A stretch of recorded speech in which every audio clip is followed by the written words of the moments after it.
Good morning and welcome to the Sports Desk live on Comcast Channel 26, also streamed on Facebook. I'm your host, Ed Nunez, along with producer Alden Iwani. Our special guest today is the Cueva head football coach, Brandon Back.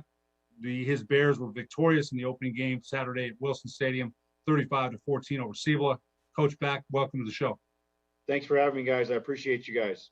Yeah, Coach, I'll tell you something. It was a 14-14 all game. It's tie game, right? Cibola comes out, and they're going to throw the ball, and Aiden Chavez is a heck of a quarterback. You thought your quarterback, Aiden Armina, you said that on Channel 13 was better, and he had a good game. Aiden Armina had a good game for his first start as a varsity quarterback. We'll get into that in a minute. But, Coach, all of a sudden, I thought your defense – James Otis made a great point at halftime. He thought your defensive front wore down Cibola's offensive line. Any comments to that? Yeah, that's kind of what we try to do with our defensive front. We try to rotate as many guys as possible to keep them as fresh as possible so that we can continue to make those guys run early and often. And that's always been kind of our philosophy on defense. If you look back over the years, we've been pretty good on defense. And part of that is the fact that we give our guys up front some rest and just try to wear people down. And we were able to do that on Saturday against a very talented offensive line from Cibola. But, our guys played really hard, played really fast, got in the right gaps, and it was a good day for the Bears. Coach, we're going to get you. There are several stars right now. The star of all stars, at least that game there. And it's a team game. We understand that. But Exodus Ayers, 3 touchdowns. And we're going to go to these highlights. Our producer, Alden Iwani, is going to show highlights from the game on Saturday. And Exodus Ayers was our Jackson Compaction player of the game, and he had 3 touchdowns, a jet sweep, 16 yards around left end, 77 yards, a touchdown pass from Aiden Armina, and then a long pass on 4th and 18. 4th and 18 from the Cibola 30. You high pointed that, and he brings it down out of the sky. And it looked, you didn't punt. Now, talk a little bit about his impact on your team, on the game. Now, his father is a very good friend of mine. His father played football at Albuquerque High. His uncle Michael played football and basketball at New Mexico Highlands. His brother Xavier Ayers is an All-American at Western New Mexico. So he comes from good lineage, right? No question. His dad told me he gained 5 pounds this summer without losing any speed. Talk a little bit about the impact of Exodus Ayers. Well, he's an uncommon talent, that's for sure. He's got a lot of skill. He makes it look so effortless. He looks like he's jogging out there, but he's running by people. So it's just he's got that skill set. He was gifted with the right genetic code and whatnot to be able to be efficient on both the basketball court and on the football field. And he translates his skills to both of those places. You saw that on the 4th and 17 play or 4th and 18. So he's got some uncommon skill. What I've always appreciated about him is his work ethic. He's not egotistical at all. He's very humble, mellow kid. He goes out there and does his job. He's a great teammate. He's a great kid to have around in the program. And obviously, when we need to make plays, he's a guy that we can lean on heavily to make those plays. And he wants to be in those situations. So it's fun to have guys like that in your program. We've had guys like that before.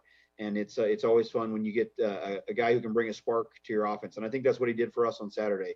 That big 77-yard touchdown pass when he was one-on-one with that Cibola defensive back and being able to separate himself and make that catch and then stiff arm in and run into the end zone. That's the kind of spark you need to kind of get things moving in the right direction. And that's what he provides with his abilities and his character. They rolled coverage to him the second half, and I don't think you're going to be seeing a lot of one-on-one coverage with him. There's just no way you can do that. They tried, and Cibola's game about it. They've got good players, but when you see, if you're Exodus Ayers and you see a one-on-one coverage, you got to be licking your lips, man. You do. And then that opens up running lanes for Gabriel Bowie, who had a good game, for Brandon Cannabis, who had a good game. It breaks up things open for other parts of your offense, and it's a dangerous one, Coach. Yeah, Cabanis and Bowie had a really good game. I think that was the biggest bright light for us as a coaching staff was the ability to move the ball on the ground. We'd struggled with that the last couple seasons in that stupid spring season. And in the season before that, we weren't able to run the ball as efficiently as we'd done in the past. And I felt like we got back to some of that. We have a 1-2 punch back there in those running backs. Our offensive line did a fantastic job of getting guys in the right, moving guys to the right spot and creating holes. And I think that's for us was probably the biggest bright light is that I felt like we were more balanced than we've been in a very long time. And that should make us hard to plan for moving forward. but we got to take it 1 week at a time. It was a great win, but it's time to focus and move on and get ready for Rio. And your schedule, as you mentioned, you've got Rio Rancho this week, and that's going to be a tough game. And you're right. There's a time to celebrate, and after the game's over, and I'll tell you, I thought you and I talked about this a little bit. You had a full house on your side of the stadium at Wilson. It's a sweltering, steamy day, man. Over 100 degrees on the field for sure, no doubt about it. But Hunter Hammaker makes an unbelievable interception of an Aiden Chaps. Has his back turned to it. And I thought, at least it looked like it, the La Cueva Bears defense did their film work, man. They looked like they understood where Mummert, the tight end from Siebel, was going to be. And Hunter Hammaker made an unbelievable interception. Yeah, our coaches have done a great job, and our kids have done a great job in film study of identifying their big targets. We knew he was going to be a big target for them. He's got a big body. He's very athletic. So that was kind of our part of our game plan to make sure we understood where he was at. And Hunter's such a great player. He's the leader of our defense. He's the guy who runs the show over there. And he's a great young man, and he gets guys in the right spot. So that was a big defensive win for us to be able to stop them. We knew that Coach Williams and his staff were going to have their offense clicking on all cylinders. They had a great spring season. They were able to be efficient and move the ball, and we knew that was going to carry over into this season. And so I was really proud of our defense as a whole. Guys getting hands on their receivers, and our defensive line just getting pressure all day long. I think that was a big asset for us, is the pressure we were able to put on Aiden. And I think that helped us out a lot. But it was just you talk about the fans being there. That I think that was as therapeutic for the fans as it was for the players to be there together. It's time to move forward. It's time to move on, and we're doing it safely and we're doing it correctly. It was great to be there as a community and to support each other, and to even on a hot Saturday afternoon, we were all there together. We were all safe. We're going to be safe. We got to keep moving. We got to not let this state pull us back, because we're doing the right things, and these kids are doing the right things, and we're excited about the rest of the season coming up. Coach, talk about that a little bit, because you mentioned that, and you mentioned last spring, and you got 4 games in last spring. I did one of them out there at Las Lunas, and you mentioned that, and you were down some players. You don't make no excuses. You went with what you had, right? But talk a little bit about it, because you missed some work. You had to work in pods of 5, right? You had to adjust to what we're going through right now, and there's been talk about this and that might happen. We don't know. I hate to speculate right until we know. But talk a little bit about the difficulties it was of working through, and you still are, Coach. Every day there's got to be testing, things like that. It's not over yet, right? But talk a little bit about how the La Cueva Bear program adjusted to that. Well, it's just one day at a time. We had started and stopped about 5 or 6 times. Talk about the year before, we had graduated 19 starters from the year before. So we knew we were going to be a young team in the spring and an inexperienced team. And we just didn't have the minutes to prepare like we would have liked to. But people like to say that we didn't have a good season. Yeah, that's right on the scoreboard. We went 0-3, and we weren't able to finish a couple games like we thought we should have. But I'm damn proud of these kids and what they did in the spring. I'm extremely proud of the seniors and the community that showed up and made these kids get out of bed and get to practice. We still practice in the morning like we always do. It's freezing cold out there.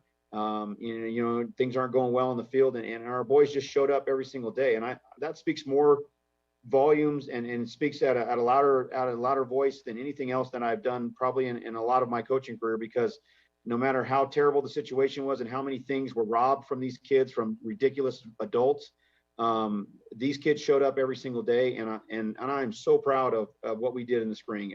Of course, we would have liked to have had a couple more wins and put some more points on the board, but to go through that, and for those boys to stay together, and for these boys to continue to do what they needed to do week in and week out, even when things weren't going right on the field, I think that says a lot about who we are as a program and who we are as a community. And I think that's going to pay dividends in this fall, because we were able to keep all of our freshmen and sophomores out, even though they didn't get a single game, and they knew they weren't going to get a single game. They came to practice every day. Every kid in our program came to practice every single day.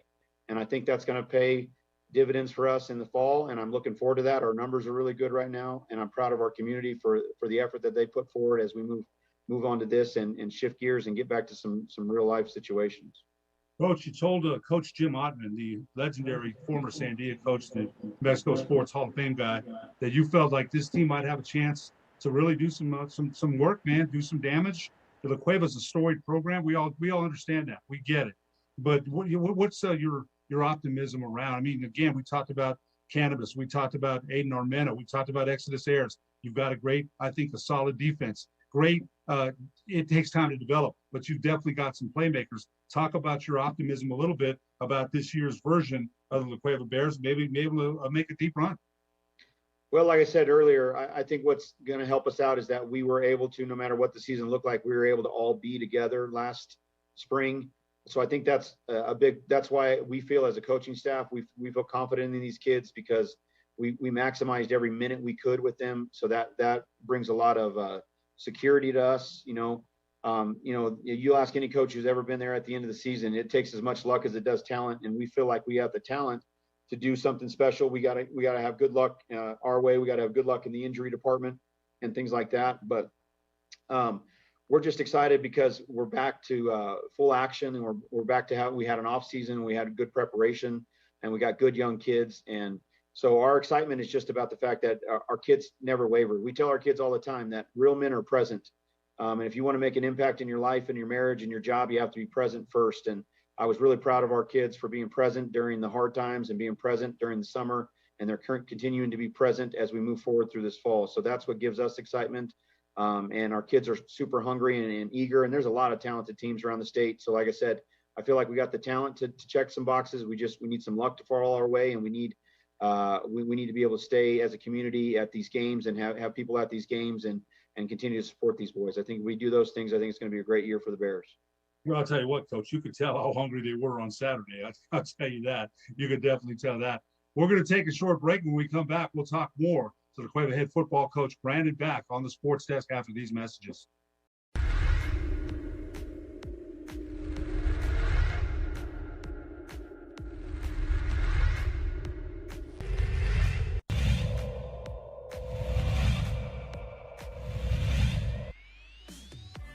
Here's a 1-2. That's lifted, well hit into the gap. This might clear the bases. It's going to bounce off the wall, and it will clear the bases. A bases clearing double off the bat of Nico Barella.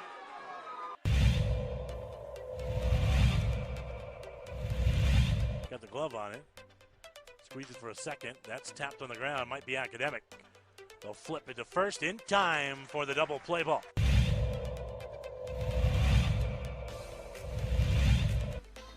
Huge lead. There's the pitch. It's low.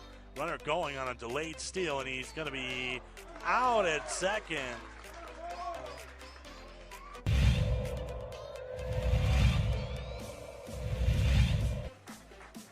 One-two. The runner moving. It's pulled down the line. This might be trouble, and it's a fair ball.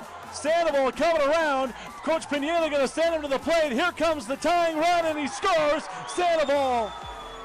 The throw gets away. Cooper will get to second base, and we're all tied at 6 as Sandoval scampers in.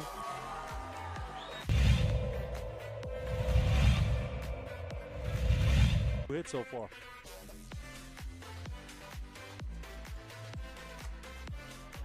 That ball is driven deep to right center field, and it's gone. Second home run of the inning for the Cougars. They've got 5 runs in, and Civila has come roaring back here at the top of the 3rd inning. 2-run home run for Jalen Montez.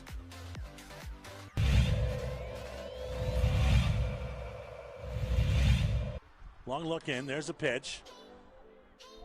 That's in the air. In shallow right.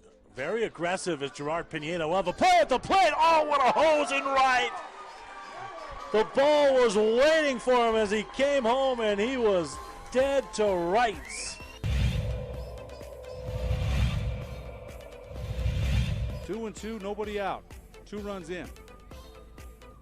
There's the pitch, and that's up the middle. No, right to Francois. Back to second for a double play. That's a good play by Francois. And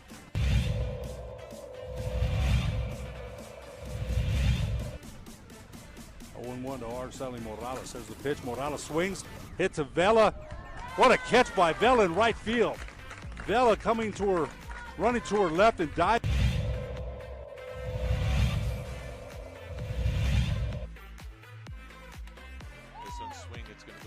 Let's see if it falls, and it looks like the catch was made, and indeed it was for the third out. Sprawling was Kayla Reed for the third out. What a play.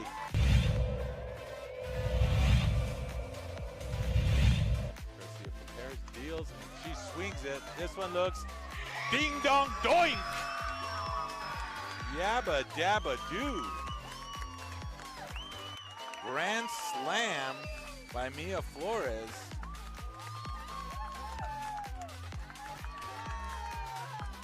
Four ribbies for Mia as she just unleashed on that softball.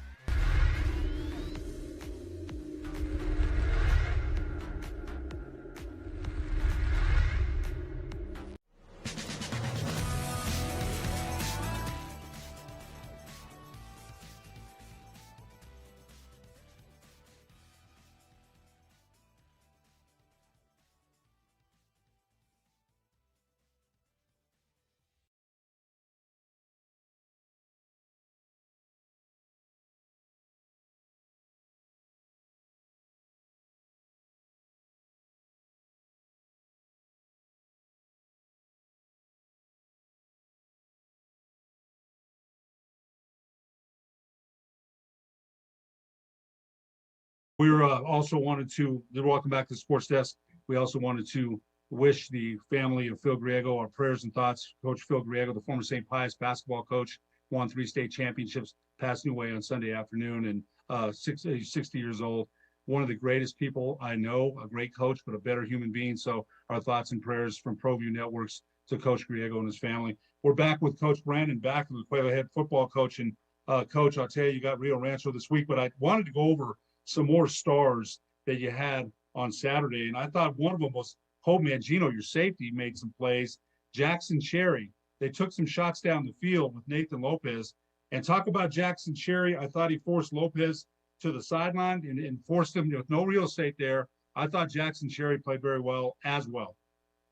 Yeah, Jackson's a great, talented sophomore for us, and we got 3 or 4 guys competing at that corner spot, and so they've all kind of been battling all off season, and we're waiting for one of those guys to kind of separate themselves and be the guy on that side. And but Jackson and Collis Bauselman and Matt Martinez and Angie Gonzalez, those guys are just great competitors. They battle each other in practice all week long, and we rotate them to give them some fresh legs and some opportunities to make big plays, and they've done that. And so it's a great defense. We feel really strong about our defense. We like what they've been doing in the offseason. We like how hard they've been working in the weight room, and so we were excited about that. I'm a defensive guy myself, so I feel like we're always really good when our defense is really good, and I think we got a defense like this that can make some noise and can get some stops against some big teams. We're going to find out on Friday, though, because Friday that offense is very talented, very high-powered, probably have one of the better running backs in the state. So it's going to be an interesting day for us. Now, they didn't get to play because their game was called up because of COVID. And now, do you think the edge goes to the Bears and having played, because you've had a game under your belt and they didn't? Now, Rio Rancho's a great team. They've got a new coach out there, and they're a great program, no question about it. But do you feel like there's a competitive edge, at least in having one game under your belt? It's all the same, right? I mean, I understand that. But do you think there's a competitive edge that slight edge might go to La Cueva? It could, because we got a game to knock the rust off. We got a full game under our belt versus a scrimmage game. So that could help us out a little bit. But, Coach Pannoni and his staff, Coach Pino, the offensive coordinator, and now Coach Martinez, the defensive coordinator, that makes them really, really tough on both sides of the ball. And so we know it's going to be a hard-fought battle. We're hoping that plays well to us, but you just never know. It's high school football, and things change at the drop of a hat. We were happy and blessed to have a game and get after it. And I know Rio Rancho has been chomping at the bit to get back to it. So if it's a competitive edge, it's going to be a very short one, because as the teams settle in and they get used to that Friday night light situation, both teams are going to be throwing punches blow for blow. And we're looking forward to another hard-fought game. The front end of our schedule is really, really tough, and Rio Rancho is going to be one of the strong teams that we face. And so we're looking forward to get back out there on Friday night. But we don't know a lot about them, but we know that they're going to be well prepared. As you are, you're right. They're going to be well prepared for sure. But I want to go back to to Devin Dyer. We mentioned him now. His dad, Pat, the former nose guard at New Mexico State. And that guy, man, I'll tell you, I played some basketball with that guy, and he'll hurt you, man. I mean, he's a physical guy. His father's physical, and I thought Devin Dyer, like we mentioned, defensive end, 6'2", at 260, about big guy, a disruptor. But again, I thought him laying down on that screen in the third quarter, you limited Cibola to 71 yards in the second half as a defensive unit, and I thought that set the tone. Cibola was driving up and down the field. They got a nice fourth down conversion in the red zone, touchdown to Castillo, the running back. And after that, you must have made some adjustments at halftime. Devin Dyer, big interception in the third quarter. And I thought that set the defensive tone because after Cibola scored 14, they didn't score anymore. And you shut down their running game, and you really shut down their passing game and pressured Aiden Chavez all over the field. Yeah, everybody kind of had to settle in, and I think that's what it was. They had to settle in and trust the fact that what we've been teaching you all summer long is what you need to focus on and not worry about all the noise around you and all the movement and stuff like that. So as we got the game went along, we knew that the kids were going to settle in a little bit better and be more efficient at their job, and that's exactly what happened. And Devin, speaking to Devin, he's been a great asset for us and a great addition for us.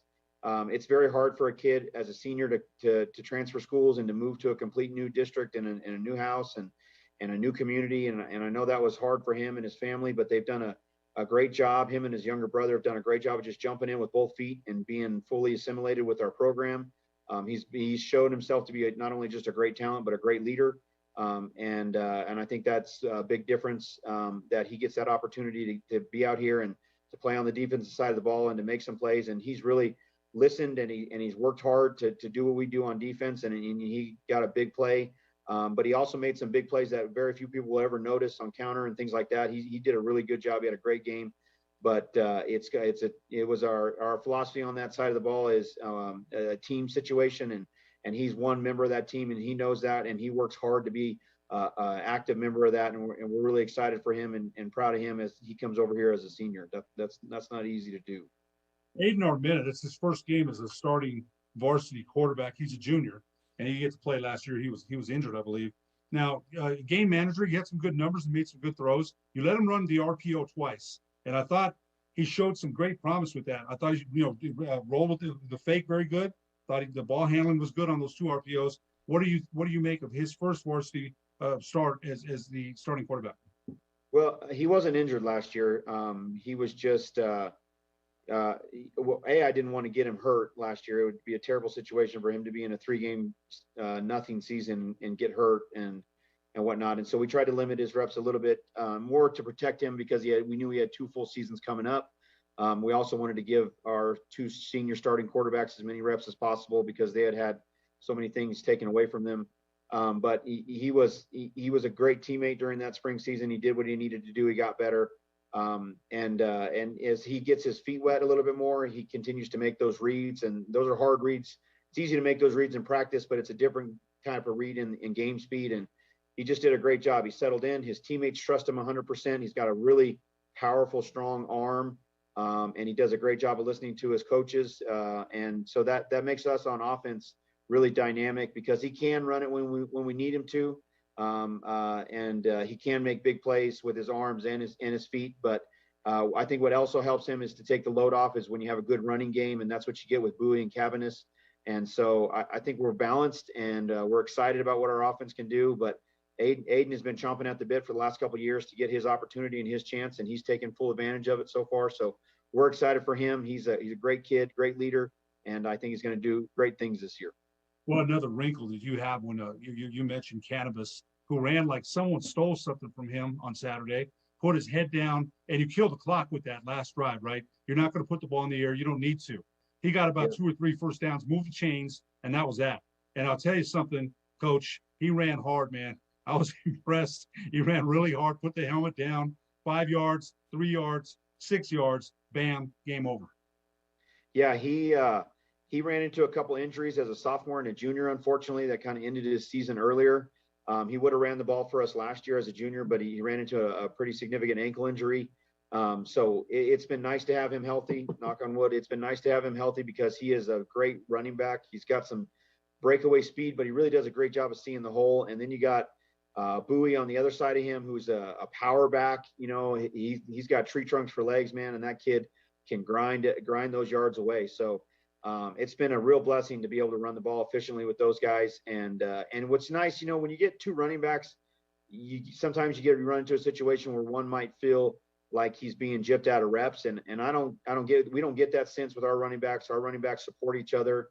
They rotate in there. They both do a great job of, making sure everybody, make sure the other guy knows what the play is and then talking to each other. So we've got a really selfless team, and we're really excited about that because I think that's what helps us move forward in a season where we really didn't get a lot of playing time last year, and helps us move forward as we go through this, fire and brimstone first 4 games of our schedule. So, but our running game is going to be something that we have to lean on hard as if we want to be a team that we talk about in November, and we know that, the kids know that, and they've been working at that. Coach, one last question. We got to let you go, but I want to ask you this: how important? We're back, right? We got fans back in the stands. It was a great game out there last Saturday. All the atmosphere, band, the whole thing, right?